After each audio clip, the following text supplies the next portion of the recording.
persons in the bed, whatever you do in a suicide watch, okay? They can do that better than a hospital can do it. Because most hospitals don't have the capacity to do one-on-one when people are really distressed. So they either over-medicate them or they strap them down and do whatever they have to do. But this is all using people instead of those kinds of things. The interesting thing is that there are a number of clients, and remember who we're talking about, it's just this very, very disturbed group who's having a terrifically hard time, who continue to work through their crisis. So there's this one guy who uses this service now a lot more than the hospital because he likes it a lot more, and he has a job pumping gas, and he pumps gas every day that he's going through, or most days that he's going through the worst psychotic episodes that he's having. But what he's learned is that he can pump gas, and there's a support worker there with him during the time that he's pumping the gas. So can you imagine what that means to him when he has to think about the next crisis he's having? He's not going to lose his job. He can continue to make money, and so forth and so on. And the employer has learned that it's okay, that he can be quite delusional, but he can keep on pumping gas. So it's those kind of things that that I think if we change our understanding, I don't even know how I got to that. How did I talk about that? How did we get off on that? Okay. Recovery relates not only to the experience of symptoms, but also to the secondary assaults of stigma, discrimination, and abuse. Oh, I know what it was. We were talking about Harding and Strauss, and I was telling you about what they found and so forth and so on. They asked people, I'll just tell you two other things they found because it's so much fun. One is they said to all of these people, what was the single most important factor in your getting better in your life? What was the thing that helped you the most of all of the different things that were offered to you or not offered to you? And the most consistent response was, one person who believed in me. That's what it was.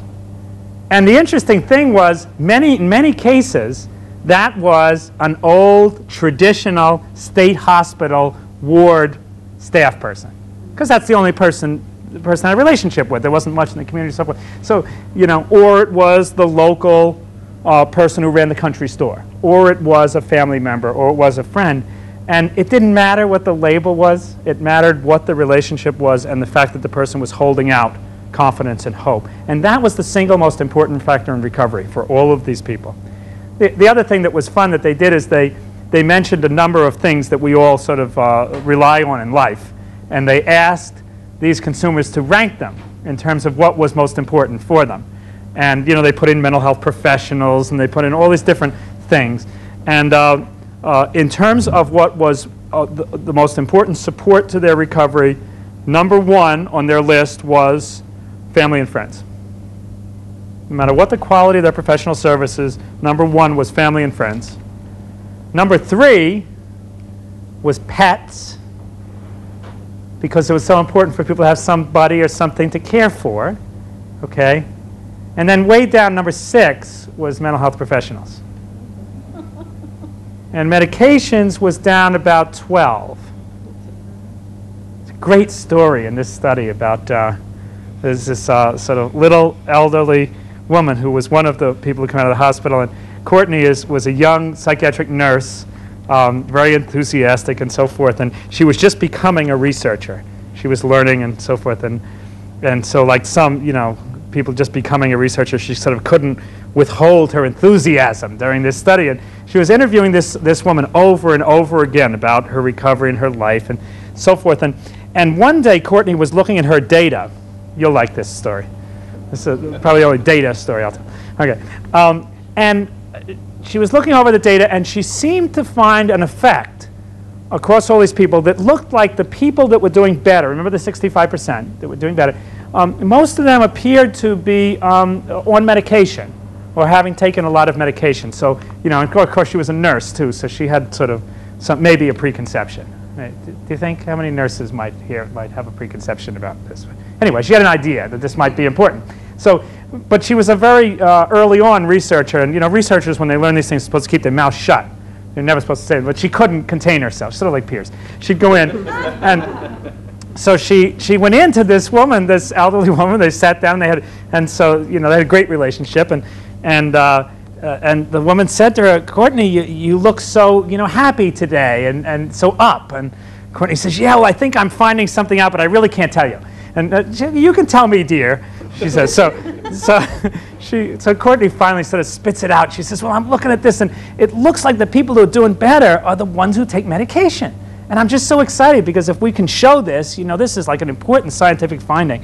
And by the way, you take medication. You've been taking medication for 25 years. And so the woman looked at her for a while and says, well, dearie, she says, I hate to disappoint you, but I have to show you something. So she took Courtney into her bedroom. Do you know this story, Pierce? It's a wonderful story. She took Courtney into her bedroom, and she leans down. Just this little woman. She pulls open the bottom drawer of her dresser. And the thing is full of bottles of medication. I mean, just full. There's hundreds and hundreds of bottles of medication in there. Courtney looks at it. And then, Courtney kind of gets sad for a minute. And she says to her friend, this older woman, she says, you don't have very much money.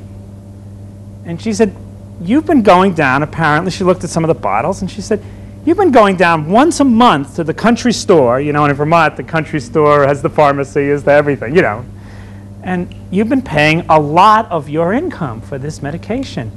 And you don't take it. And she said, well, every once in a while I take it. She said, whenever I feel like taking a pill, I take a pill. She said, not very often. She said, well, why would you spend so much of your money on all this medication? And what did she say? What did she say? Keep them off her back. That's exactly what she said. And there's a wisdom and there's a profound sadness to her response. What she said was, I know if just 1 month I didn't go down there to the country store and buy that medication, they would come and get me and they'd put me back in the hospital. And can you imagine living with that level of fear? The reality is they probably wouldn't have. I mean, she was forgotten. She was lost to the system for 15 years. She was doing fine. But she lived with that fear every month. And she spent a very substantial part of her small disability pension to get that medication. And Courtney lost a little of her enthusiasm about what this is. But she learned something very important. We were talking yesterday in this purchasers group about warm lines. Now, how many people know what a warm line is? Warm line. It's some hokey Yankee expression. What it is you know how you have 24-hour crisis telephone services? People can call up anytime they're feeling really crazy. They can get some. It's a hotline, right? Well, now, in most systems, what happens is that the people who are considered a pain in the butt in those systems are all of these lonely, isolated clients who call up and they're just trying to get attention. See, do you ever hear that from a crisis? I wish this person would. He's not really psychotic.